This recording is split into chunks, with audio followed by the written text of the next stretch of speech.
E.J. Saunders is the Deputy Premier of the Turks and Caicos Island and Minister of Finance, Investment and Trade, and has generated record levels of annual revenues. He managed the government's response to the COVID-19 pandemic. During his tenure as Minister of Health, active COVID cases in the country dropped from approximately 400 to 0. He is a member of the National Security Council, which is tasked with making recommendations to His Excellency, the Governor, on matters of external affairs, defense, internal security, the regulation of international financial services, and exercise of emergency powers, and has been a Board of Trustee member and on the Board of Directors.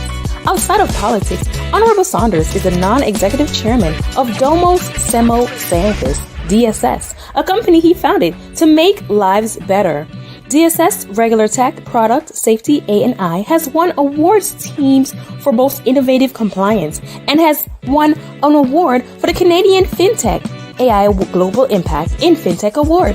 Honorable Saunders is a founder and former CEO of Digicel TCI, and his company Telemedia Holdings Limited is a minority shareholder in the Digicel TCI and Digicel Play, in which he achieved high success.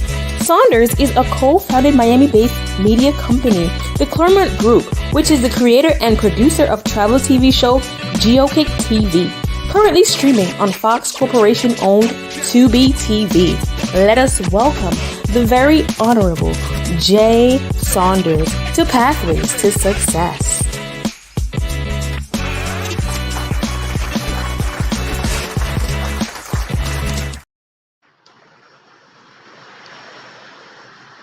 Welcome to Pathway to Success. I'm your host, Dr. Michael Hunter, and I'm with the Honorable E.J. Saunders, Deputy Premier of the beautiful island of Turks and Caicos. It's such an honor to have you on, Deputy, to speak about your nation. And I wanted to tell us, what was it like growing up and living in Turks Island, and what does the island have to offer? Okay, first of all, can you hear me? Yes, I can hear you loud and clear. Can you Yeah, hear me? you said, what is it like growing up? Certainly it wasn't, I didn't get any introductions like the one I got. That's probably was the best introduction ever that I've ever been to any show. But the Turks and Caicos is very small, but it's like a family, one big family. I visited South Caicos, the island that I grew up on.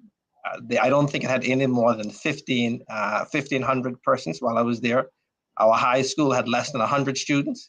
They're still there, somewhere around about 90 students now.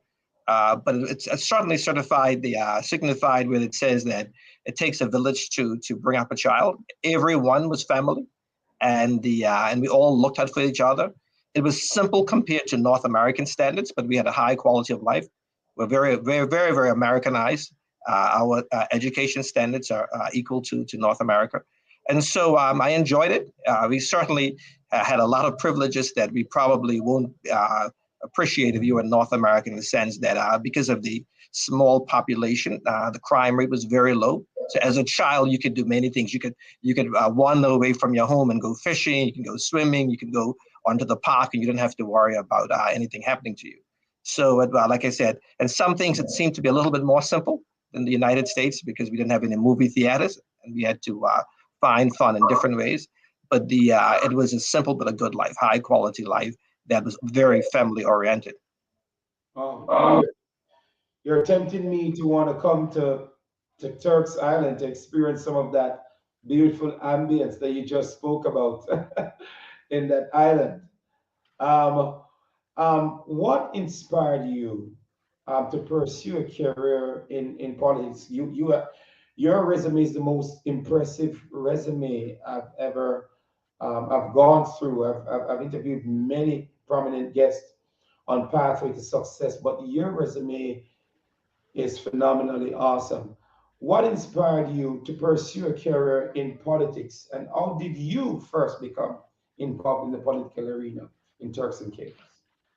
Um, I like to joke and say that Dr. Hunter, that I drew the short straw. But I'm certain there are people who are watching would probably say that's all lies. My family, my father and my mother are both former politicians. My dad was one of the founders of the Progressive National Party, which I represent. And so, in a way, I was always around politics. I believe that they probably fed it to me in my milk bottle. I was constantly around it. But I didn't enter politics until very late in life. I turned 50 last September. I've only been in government, but I've only been in politics for really 2 years. I was made deputy premier of deputy lead of the Progressive National Party in 2019. So as you can see that I waited until very late to get into politics, and I kept kicking the can down the road. And I kept on saying that I would only get in if my party and my country needed me. And I think that was giving me an excuse to keep pushing it farther and farther off, even though I felt pretty certain that at some point I would get into it. But in 2016, the Progressive National Party, we have 15 seats, and we had won the government in 2012, and then by a 1-seat majority, so it was 8-7. And then in 2016, the Progressive National Party lost the government. They had 5 seats. The opposition, probably the government at the day, had 10 seats. And we went through a rebuilding exercise. I wasn't a part of the party at that point. But the way our party's constitution works is that the leader of the party can choose his deputy. And the leader, Charles Washington Mizzig, who was the leader of the opposition, chose me as his deputy. And I thought it wouldn't be any better time than then to get into politics, to help rebuild the party, which my dad was one of the founders of, which I love very much. And we had, I'm happy to say that as part of that rebuilding exercise, we were able to go from 5 seats out of 15 to winning 14 out of 15. So so far, so good. Congratulations, Deputy. Your party is really, you're doing a great job. Your party really is a great party in taking so many seats. So your father was in politics. So your father was your role model as well as your mother also. Yes. My two, certainly, I would say most certainly say two different strengths. Both of them brought to the table. And I'm able to, because both of my parents are alive, so I'm lucky to have both of them, that I'm able to lean onto them for advice. But they certainly both of them did very well, and they brought two different strengths to it. And those strengths, thankfully, complement each other. And so I've learned a lot from them. I'm still learning from them. And that's so good because they must be so proud of their son who have stepped up and is now deputy premier in the beautiful islands of Turks and Caicos. Tell me something. What are your top priorities in your role as deputy prime minister, and how do you ensure these roles are properly executed?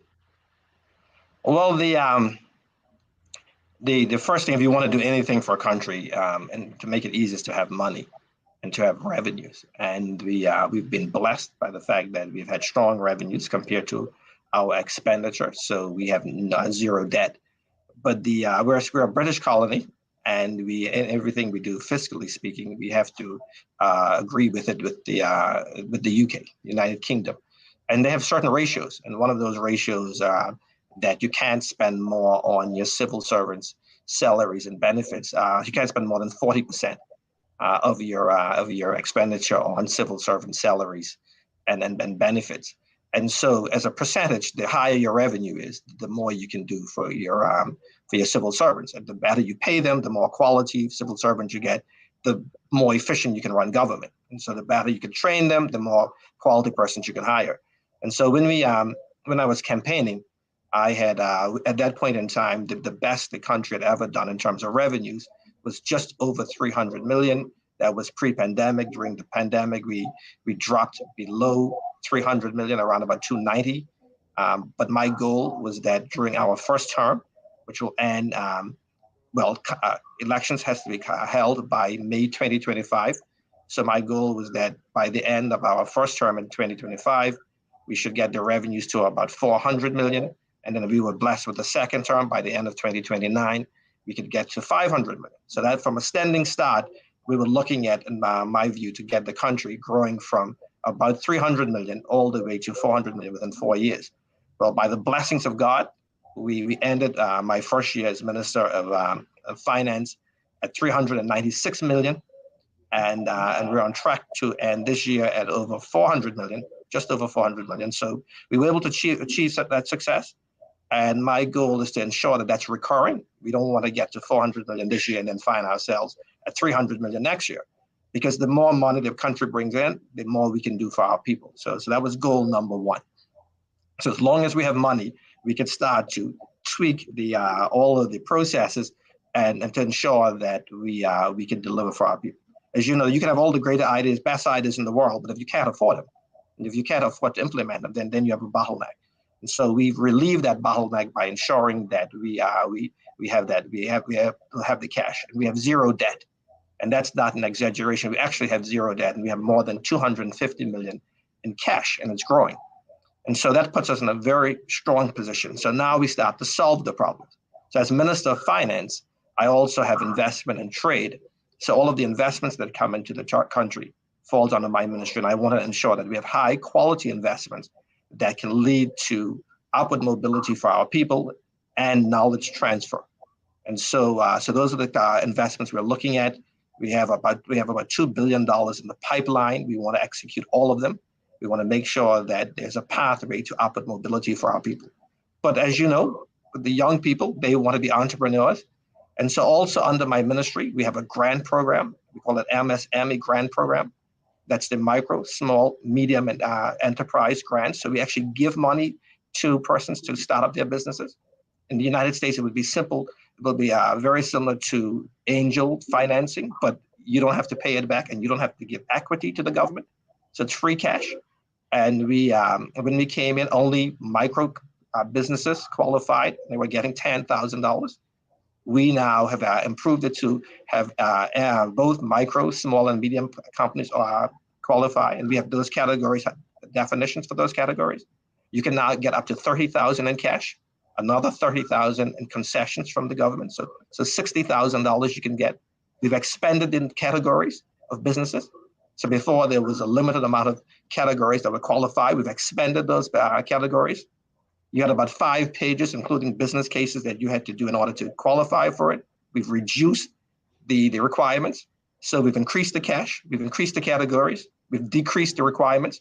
So we're creating entrepreneurs. That's another area that falls under my ministry. We're also ensuring that we've removed and we reduced the cost of home ownership by reducing the stamp duty. That's the tax you pay on property transfer. We've reduced them for persons in the country so they can become homeowners. We're now looking at what we can do in terms of debt forgiveness around loans and stuff that persons had taken out with the government lending agencies in the past. So everything that we've done, and particularly my ministry, is around ensuring that we're able to afford to give people a high quality of life. When I campaigned on living your best life. Now, the pandemic has kind of tempered that enthusiasm, but that's still our goal, is to, even during the pandemic, some people will say, well, compared to what I've done before, themselves, that we're not living a life comparable to that. But we are hoping that our people can live the best that they can coming out of the pandemic.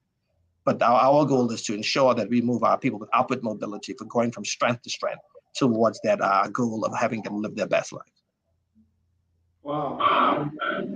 I must applaud you. You're doing an amazing, great job as Deputy Premier of that beautiful island. Also, as a Minister of Finance, no debt, and all of that money that you have brought into the country shows the great quality, how great a mind you are, but not only that, how great a leader you are, leading a nation into prosperity and bringing a nation also into great growth. And I'm tremendously impressed with that. Tell us also, I want you to tell us, your Honorable J. Saunders, tell us about DSS, Domus Simos Sanctus. It's actually Latin. It just means house of trust.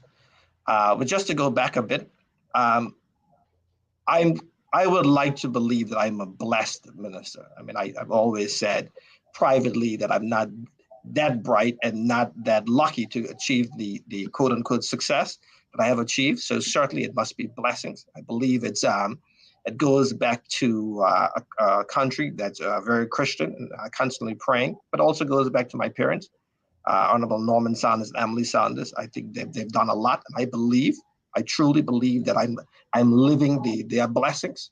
The Bible says about that if you do very well, you'll be blessed for generations. I'm truly believe that I'm living the good deeds of my parents and my grandparents, because I know that they were all good people also. DSS, what is DSS? DSS started out as we wanted to build. Well, just give you a little bit of background. I was with the CEO of a telecommunications company many years ago, for almost 10 years. And during that time, we had a product that we could transfer credit to from one phone to another phone. So you could transfer airtime. And so if you had $20 worth of airtime, you could share $5 of it with someone else. And it didn't take a huge imagination to know that if you have $20 and you give me five, and I can go somewhere like a MoneyGram or a Western Union, and they gave me that $5 in cash, that we could transfer money using mobile devices. It's become mainstream now, and everyone sees it easily. But imagine this was all the way back around about 2005, 2006, when this was not mainstream. And so I started working on a product to be able to allow you to transfer money using your telephone, and that's what we call a digital wallet today. And because if you look at the numbers at that point in time, there was more than 1 billion persons in the world out of 7 billion who were unbanked. That means they didn't have any bank accounts, and then quite a bit more are underbanked. Their bank accounts have very minimal amount of money in it, and so what all of the research has shown was that if you're able to bank people, you're able to reduce their costs, which allow them to save more money. And so if they start having bank accounts, they're able to save money. They're able to, and if they save money, it will help them in their future and their families. And so we took on the goal of trying to build a product that helped banking the unbanked. There are lots of unbanked persons in our region. Turks and Caicos is probably not so much in the Turks and Caicos, even though we do, but around the region, we've got quite a bit, and around the world, even more so. But to build that product, the regulators, so worldwide, you have the United Nations and the World Bank wanting to ensure that persons are banked. So you're trying to bank the unbanked. On the flip side of it, you've got the Financial Action Task Force that is saying, hold up. We don't want money laundering going on. We need you to know, we don't want money laundering. We don't want terrorist financing going on around with the money. And so you need to know who you're dealing with. And it's called KYC, Know Your Client. And a lot of companies that are in the financial space have KYC applications to ensure you are who you say you are, but also to ensure persons like myself, who is a politician, don't be taking money from the country and then laundering it through the various means. And so if I go into a bank in the United States, they want to know exactly who I am, and then they want to see source of funds to ensure that the funds that I have are legitimate. And so we built the first product called Safety Net that's built on top of everything that everyone is talking about now, artificial intelligence, which is my background. And we built it on top of a product by IBM called IBM Watson. And that product turned out to be successful enough where we never rolled out the digital wallet, and we just started building the KYC product, which a number of countries and governments use around the world to vet the persons they go in business with. So that's what DSS does. Its goal is to bank the unbanked, but our main product right now are helping businesses with their risk assessment around any entities, individuals that they're doing business with.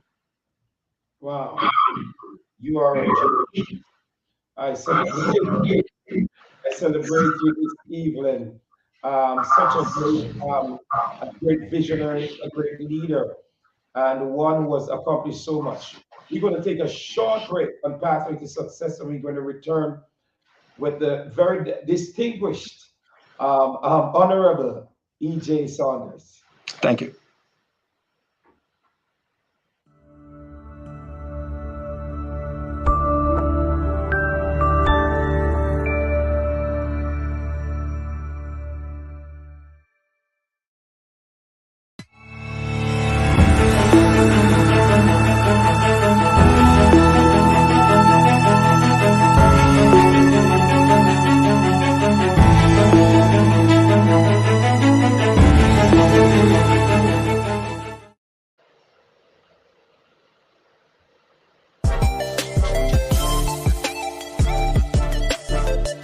you looking to advertise your business? Look no further. Pathways to Success is offering 3 30-second slots each Sunday of the month for $100. Please contact 561-331-1524 for all inquiries.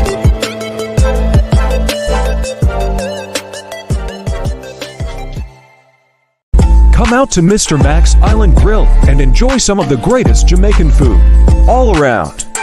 Our address is 2400 Okeechobee Boulevard, West Palm Beach, Florida, 33409. It's the best of the best.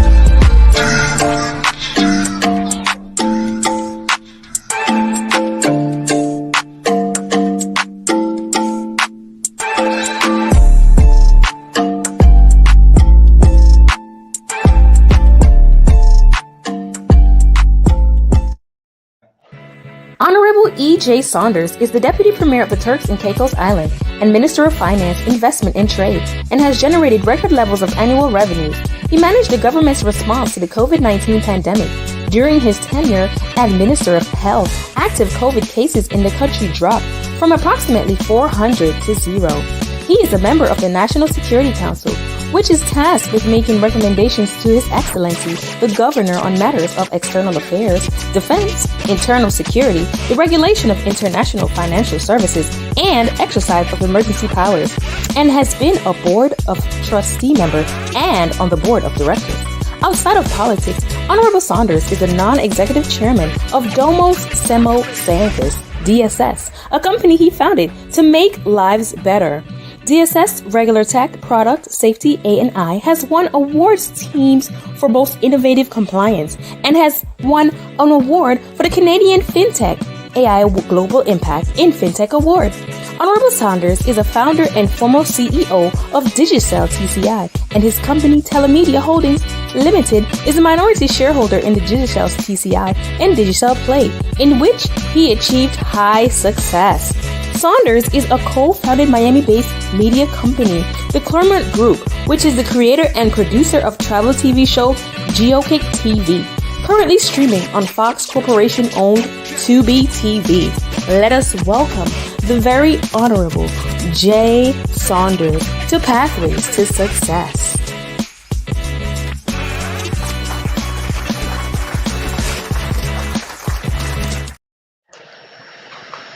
Welcome back to Pathway to Success with the distinguished Honorable E.J. Saunders, the Deputy Premier of the beautiful island of Turks and Caicos. What accomplishment! A young man at your age have accomplished so much in a short span of life time on Earth. Digicel is well known, very extremely popular in the Caribbean, and you are a founder, right, and a CEO for Yes, TCI. yes. So the chairman of Digicel is my partner, and yes, and so it has done very well, and so it worked out very well. It was a good path to take. It was a good investment. I'm happy with it. I'm sure people watching you will be saying right now in Turks Island, we need to reach out to the deputy for a car or for a home because of how good you are with finances and the things that you have achieved. I'm sure everybody must be saying, oh my God, I got to really get the deputy premier number because he seems to have the Midas touch to bring about transformation in their lives. But tell me something, you have brought your experience from Digicel as a CEO also to now being a leader, a deputy leader of a beautiful island. What strategies and techniques did you incorporate to achieve such a great success also at Digicel, but right now, is that the same strategy you're using right here as a politician?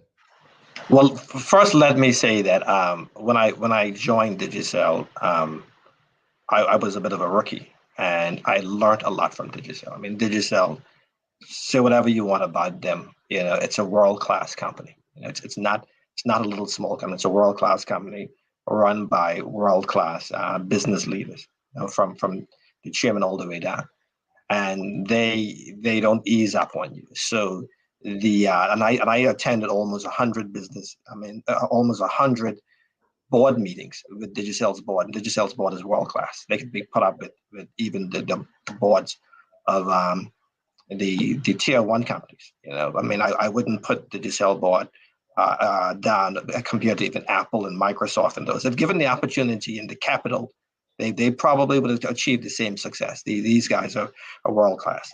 And so to have what I would call an MBA, because that's what be 10 years of going to board meetings with them. It's like doing your MBA, maybe doing your PhD in business. They don't mince words. They push you hard. It's like training with the U.S. Olympic team every year. And so you have no choice but to succeed. And even if you fail, you're failing at the heights that other men call success, because you're being pushed so hard to achieve. And so coming into government, it wasn't very difficult. I wasn't afraid of numbers, 300 million, 200 million, 300 million numbers, because even with Digicel, we were borrowing amounts of money that were well in excess of that. We were investing money well in excess of that. So I wasn't afraid of that. And so what I brought in with it was that an open mind that we can achieve big numbers.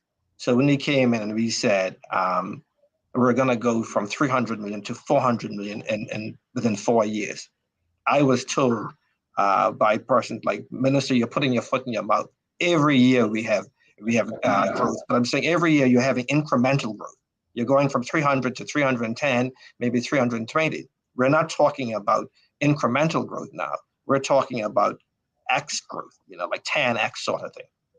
So we'd achieved 33%. Within 1 year, maybe a little less than 2 years, we achieved that. And then we're going to grow. We want to grow to 500 million. And so getting persons to be able to see that this is not just pie in the sky campaign rhetoric, that you can look at it and then you can define those down into incremental steps that are achievable. So for me, 300 million is here, 400 million is over there. It's not a way like this. It's a little pathways up, steps up, steps up.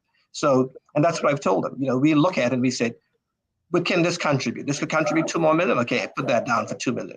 What can this revenue line item contribute?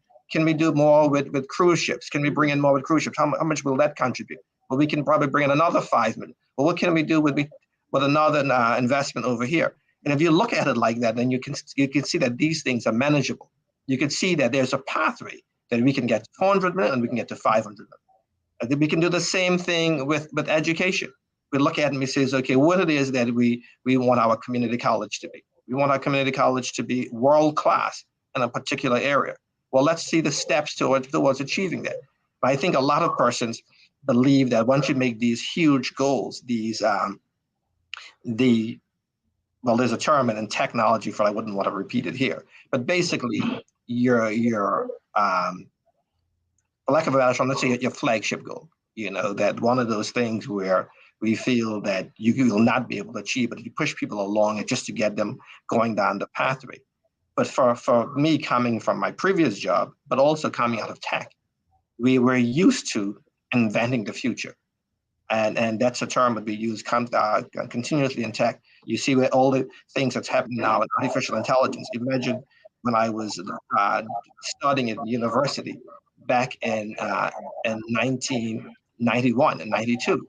When you're talking about artificial intelligence, now it's the huge thing, it's a huge rave.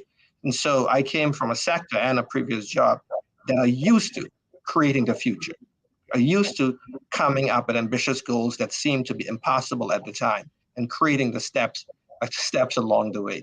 So I'm comfortable with working in the unknown. And I think that's one of the things that I can bring to the team, and I'm starting to bring to the team, that we can make very ambitious goals where when you first say it, it sounds like it's absolutely impossible. But when you start to break it down into manageable steps, you can see that it's achievable.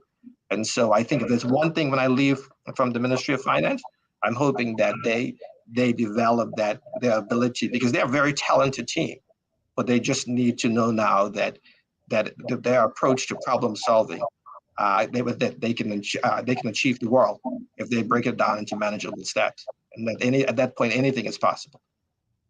Well, I believe that Turks Ireland really has they have the best on on board in you being deputy premier. The premier has, believe me, is answers to most of his problem. Of course, with you on board, with such a great vision, and also the way how you're good at increasing the revenues that is coming in the country, and also increasing tourism, attracting tourists into the country. What into the island? I'm sorry. What do you see as the biggest challenge that's facing the Turks and Caicos currently? Well, we have two challenges. One, none of them are unique to the Turks and Caicos, but if you are living in the Turks and Caicos and it's happening to you, you will feel that it's unique to you. The country, one of them is the country is doing very well financially, and I think that we're going to be doing well for a long time. But we're having a challenge of how do we trickle down the success into the country, into the hands of the native Turks and Caicos Islanders. Because a lot of them are seeing the country doing well.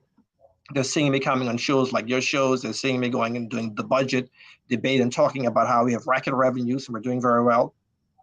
And they're saying that but I'm not seeing it in my wallet. You know, how do we translate that success of the country into the success of our citizens? It's not as easy as you would think it is. I mean, sometimes it requires a cultural shift. It requires legislative changes. It requires positively discriminating in favor of your people. It requires some bold initiatives, and then so persons want it right now. You know, if you're not doing as well as you want to, you don't want to wait for 5 years while new policies trickle in to benefit them. So we have to try to ensure that the cost of living for persons aren't growing faster than, and as you know, during the pandemic, inflation was out of control. We have to try to make sure that the pandemic didn't push people below the poverty line, and we try to incrementally grow them until we get to a point where we can blow open the floodgates, where their path to success starts to grow a lot faster than the cost of living. It's, and like I said, it's not as easy to be able to get all of your citizens, lift them all up. It's just not as easy as saying, okay, and increase minimum wage or anything like that, because we want to make sure that persons have sustainable success. And so that's the most difficult thing, and that's the most difficult thing that we're working on long term, because there's some short-term things you can do. You can give a stimulus, you can put cash directly into their hands that allow them to get through a difficult year, but you want your citizens to be able to have sustained upward mobility, where they're saving money and they're putting money away. So we're working on that. And then the other thing, and I blame Airbnb for this, but the sharing economy, what has happened now is that 10 years ago, everyone with any spare capacity in terms of housing was renting it long term.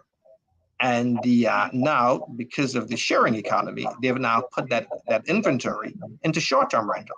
So we have a huge portion of the working class that has difficulties with housing, because what's happened now is that a large part of the inventory and the housing has moved off now into short-term rental, and so that's not available anymore.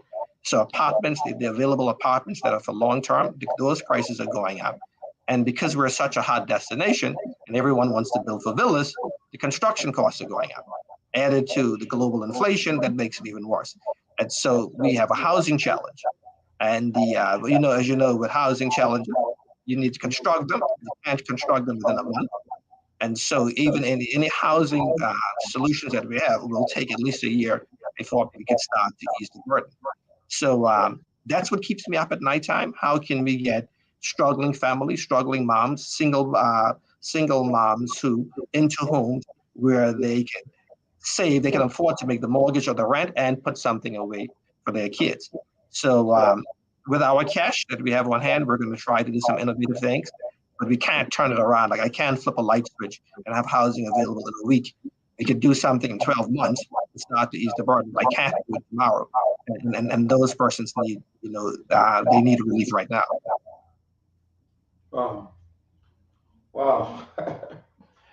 Your job that you're doing a great job Deputy Premier, Honorable. You're doing a great job. I'm tremendously impressed. I'm just trying to process everything that you've been saying to me. And I've never been to the Turks Island, but I believe that this leadership that they're presently under, and I don't know the position, but it's just based on listening to your presentation, how you present yourself. Because my brother, my twin brother's a politician too, some years ago. So I kind of understand a little bit about politics. And I do move around politicians, but I've never met one that has that type of insight that you're now presenting to our viewers right here for our nation, an insight of prosperity and an insight of thinking about the total man, because the nation is doing very well financially and all these things. But that was a question you answered for me right there. How do we trickle that money down to those Turks and those in the islands who live there? And you have answered that in a great way. What do you consider also, Your Honorable um, Jay Saunders? What do you consider to be the most important qualities for those who are watching, want to be in politics? Many of our viewers are watching you right now. So many people watching you. What are the most important qualities for a political leader to possess? And how do you embody these qualities in your own lifestyle leadership style? Well, that's a question that I think a lot of politicians have been thinking about for a while. I Mhm. think that there's separate skill sets that you need before you get elected, because you need to get elected and you have to get elected on a completely separate skill set that you need to be able to administer on. So, particularly in small island politics, to get elected, you need to be charismatic. You have to be a people's person. You have to be, you have to shake a lot of hands. You have to make people feel important.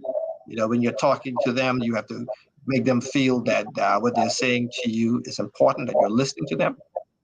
Um, because again, it's a beauty contest, and to get elected, and you need people to say they're happy with you and they want you to be there. One of the things I also campaign on is competency, that I'm competent, right? That I can achieve things. I think that hopefully is starting to resonate with the electorate, that you can have a balance between being charismatic and being popular, but also that you need to be competent. Now, when you get into government, I think the most important thing is understanding the problem. When I got in, I spent months and months and months reading everything, because what happens is that governments are very good at commissioning reports, commissioning, having analysis done, getting data from the economy. We're always having consultants producing reports. But these reports are voluminous, they're thick, and a lot of people don't read them. And so you're not getting the benefits of the experts that you do to give you to do the review and do the studies for you. It's a little bit easier in the United States when you've got a whole team of people who can break down the information and give it to you in manageable chunks, and they're advising the president, and they're giving the president advice in bite-sized chunks. He can zoom in on the answer. But in small island nations like ourselves, the minister has to do a lot of that himself, him or herself. And so what I did was that I took a few months and read up every single thing. So I read the studies that was done in the tourism sector. I read the studies that was done in the financial sector. I read the vision, it's called the Vision 2040 document, which was the aspirations of the Turks and Caicos Islanders. It was done in 2019 for the next 20 years, where they want the country to be. I read the medium-term development strategy that was done for the government. I read everything, and marked it up and wrote down my comments. I read all of the audit reports that came from the internal auditors, the independent auditors, and so what I now am able to do is I'm able to connect the dots. I can say, well, this what we're doing now doesn't take into consideration this study that says X, Y, and Z. I can sit in cabinet and I can speak pretty confidently to know whether I'm right, and not because I'm smart, but I know that other persons have already said this information is over here. And we now need to connect this because these things are disconnected. And if we want to get the best outcome, best return on our investments, we should connect these two things. And so So that's one. I think understanding leader, but you also have to have empathy. You're here for people, and those things may come into conflict where you may say this is the best thing to do in terms of revenue generation, in terms of value for money, but it doesn't help the human being. And there's some things you need to do just because you have empathy for other human beings. And so, and I would think that one, if anything has to trump the other thing, it has to have empathy. The most important trait, I think, would have to have empathy for your human beings, your fellow human beings. Because a lot of times you're going to have decisions that you have to make that affects a person, and you don't want to go there and being very cold, calculating and saying, well, this is not best for the country's money, because if it's best for the human being, then I would say to do it. So I think those two things I would tell any politician. One, have a desire to understand the problem, do the reading, do the hard work, get on top of it, because then you'd be able to make intelligent, informed decisions. And two, have empathy for others. Like, don't worry about your success. Don't worry about where you want to be. Don't worry about being leader. Don't worry about being president of the United States. Don't worry about that. Those things will come when you look out for your fellow citizens. Oh, I like that. Well said. How do you attract you in this position of deputy premier? What are the strategies that you have been using to attract more tourism to your island, as well as also attracting more investors to the island of Turks, Caicos? Well, we were blessed certainly by God in terms of the environment, and so the Turks and Caicos has beautiful water.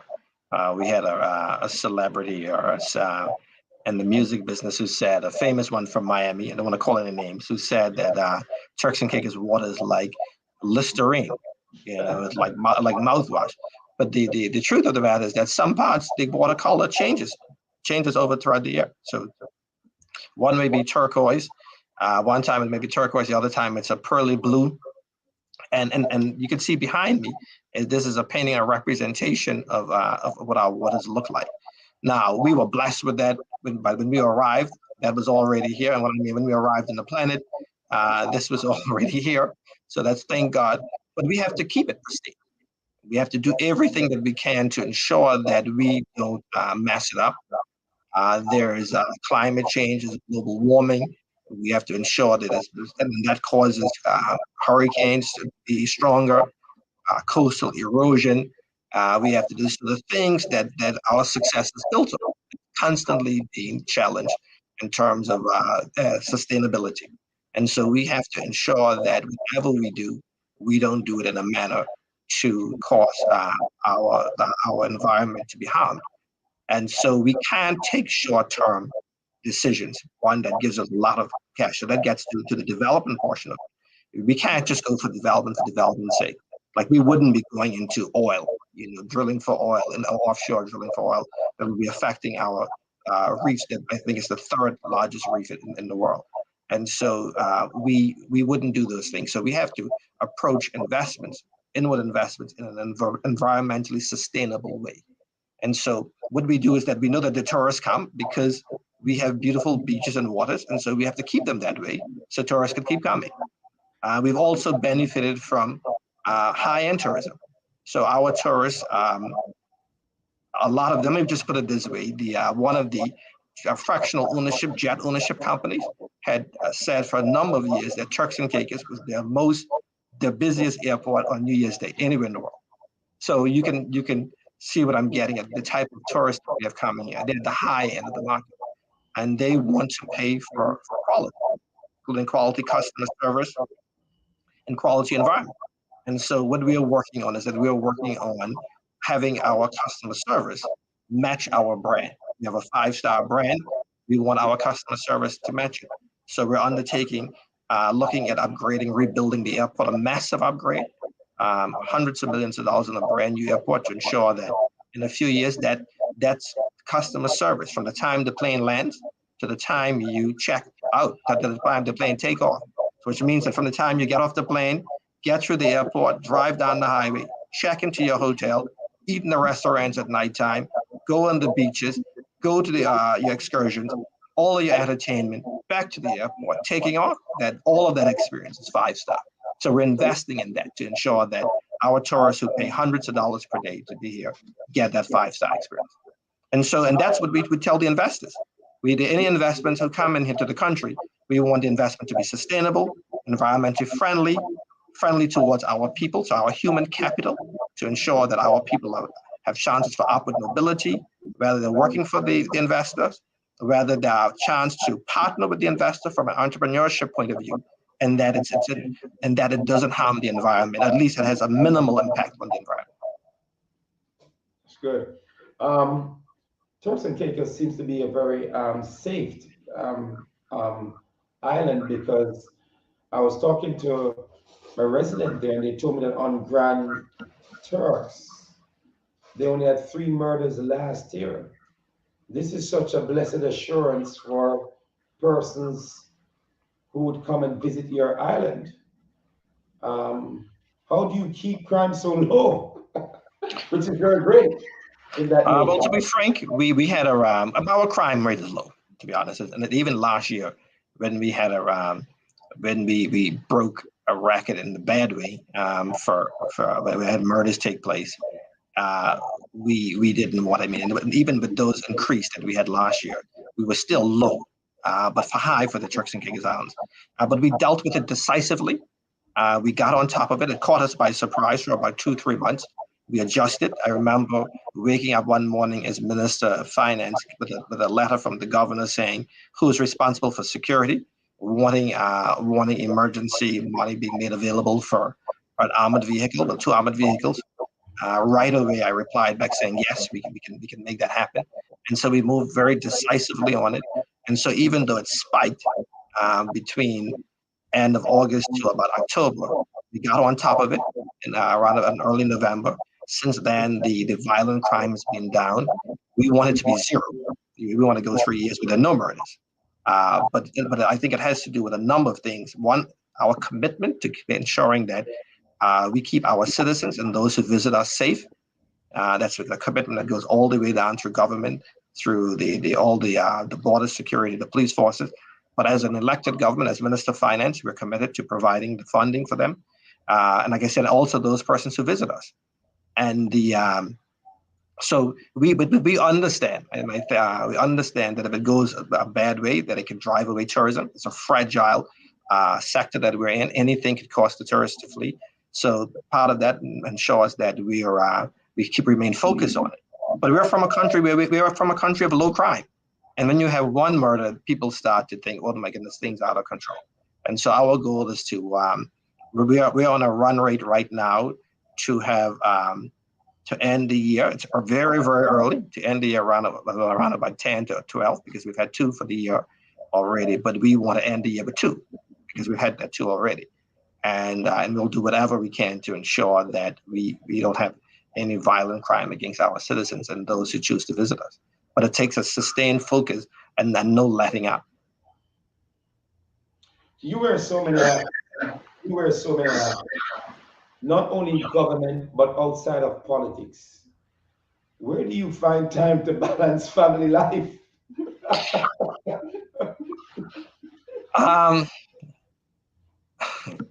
It's one of the things that, no human being is perfect. And it's one of the things I'm probably failing at, probably not doing a very good job. At one time, I made a speech that when my competitor was in the room and we did very well. And I was saying to him how I wasn't surprised that I had beaten my competitor, because when the competitor was putting in about 8 hours, I was putting in about 12 hours every day. So everybody, the competitor was in the room, and everyone was kind of thinking about I must have been bragging, because we're always taking shots at each other in a friendly way. But I said to them that where I failed is that on Saturdays and Sundays, he would be taking his sons and stuff to fishing, be taking them to church. I would be going to the office. And so, where I failed is that he probably ended up being a much better father. I have 4 kids. And so in terms of family life, I tried my best, but I put in a significant amount of time to the for the country now because I work for the country. And all my previous jobs, I put in a significant amount of time to ensure we get success there. So I'm working on being a little bit more balanced with family life. I'm not going to sit here and think, there's some easy answer. You can go back to, United States in sports. You can see the case of Tom Brady, who I'm a big Patriots fan. I know he went to the Bucs, ended up losing his wife because he stuck around a little bit longer than he should. I think that's the reason. That's what the press said. But the point I'm making is that sometimes when you look at these extreme successes, you end up sacrificing some things. And so the family life, I'll be frank with you, it isn't exactly where I want it to be, but it's something I certainly need to work on. Right. In closing, what do you have planned for 2023 for your nation? Any special goals that you have set to accomplish this year before the year's out? And how do you plan to achieve them? Well, our persons, we get back to the point is that a lot of persons are agitating because they want to participate more into the success of the country. We've got some islands, the capital, people want more projects. The way our government is set up right now, we're British overseas territory, British colony.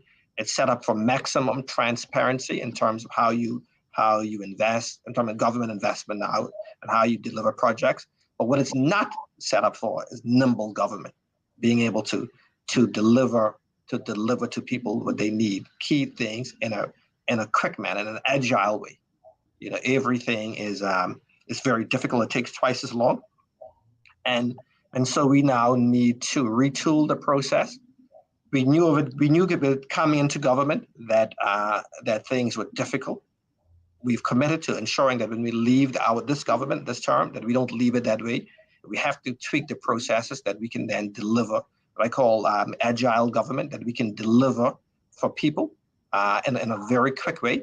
And so that's what we're going to be working on a lot, in addition to like getting housing and relief and for persons. But the long-term goal is to ensure that we retool the processes where successive governments can then deliver for the citizens of the Turks and Caicos in a very quick and agile way, and that things don't take a very long time. We have to find the balance between sustainable governance, but also one that delivers for the people. Because if you're stockpiling cash, and I deliver $1 billion in cash and zero debt, but the people are hurting, it doesn't matter.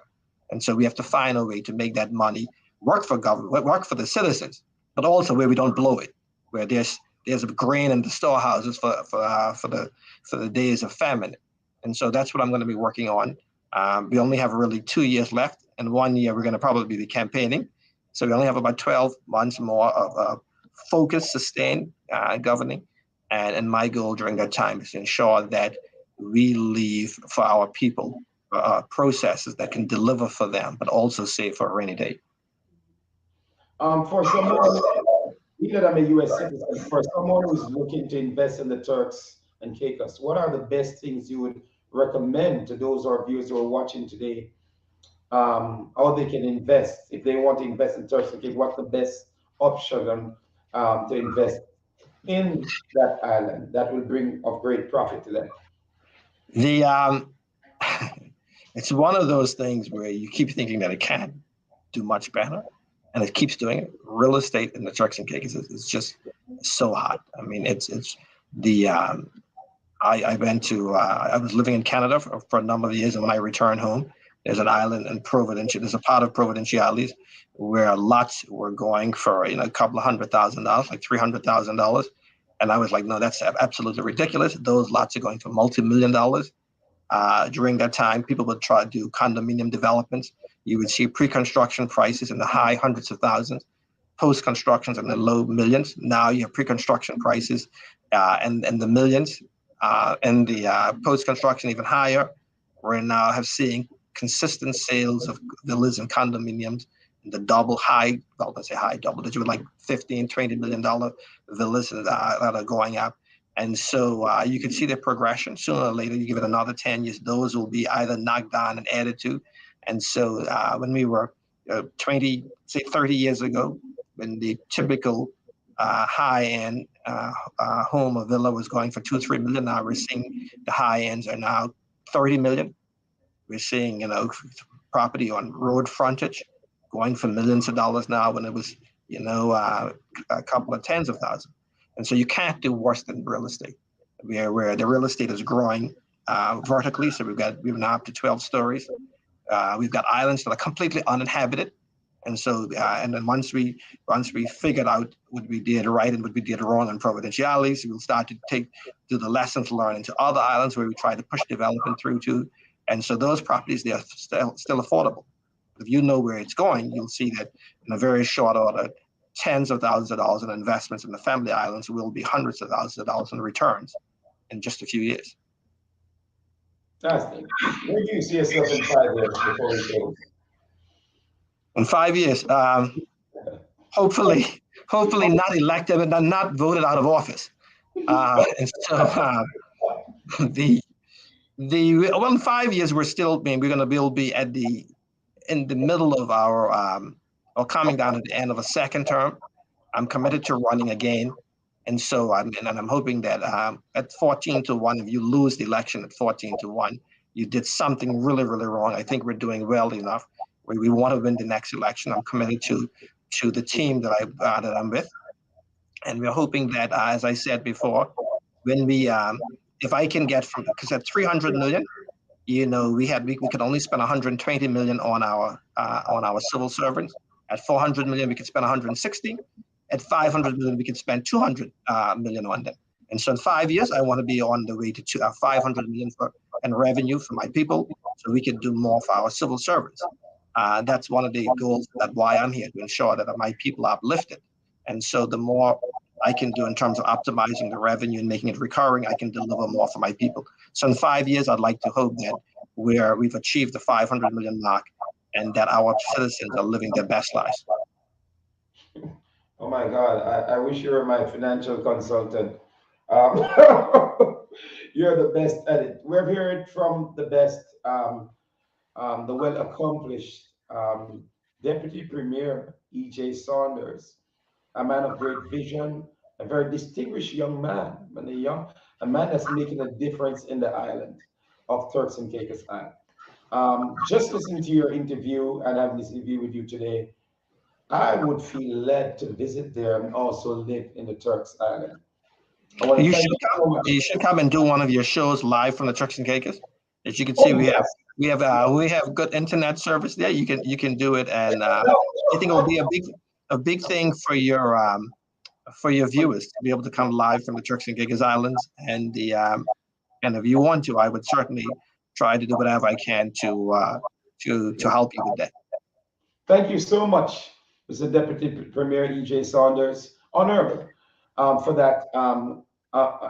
Believe me, I'm going to take you up on that offer. Please. I'm going to take you up on that offer. We've never done it outside of the country, so I think it would be such a rounding success to come to the Turks Island to do an interview with you and also other members of the cabinet of your government. Well, if you come, I can guarantee you that I will make sure that the members of cabinet are available for interview. Oh, thank you so much. Well, you have heard it from the best. Very distinguished young man, a young man that has a great vision, doing a great job as Deputy Premier of the Turks and Caicos Island. If you're looking for an island to invest in, or you're looking for an island to visit, crime is low. The people are loving, caring, nurturing. The beaches, it was once spoken by a former, a very famous entertainer in the U.S. Remind him of Listerine. I would recommend the Turks and Caicos Island. Thank you so much again. Thank you. Honorable. It was a pleasure. Thank you. In closing, pathway to success this evening, you can achieve all things with hard work and dedication. I want to leave you with this word: the Turks is the place to be. Have a great week.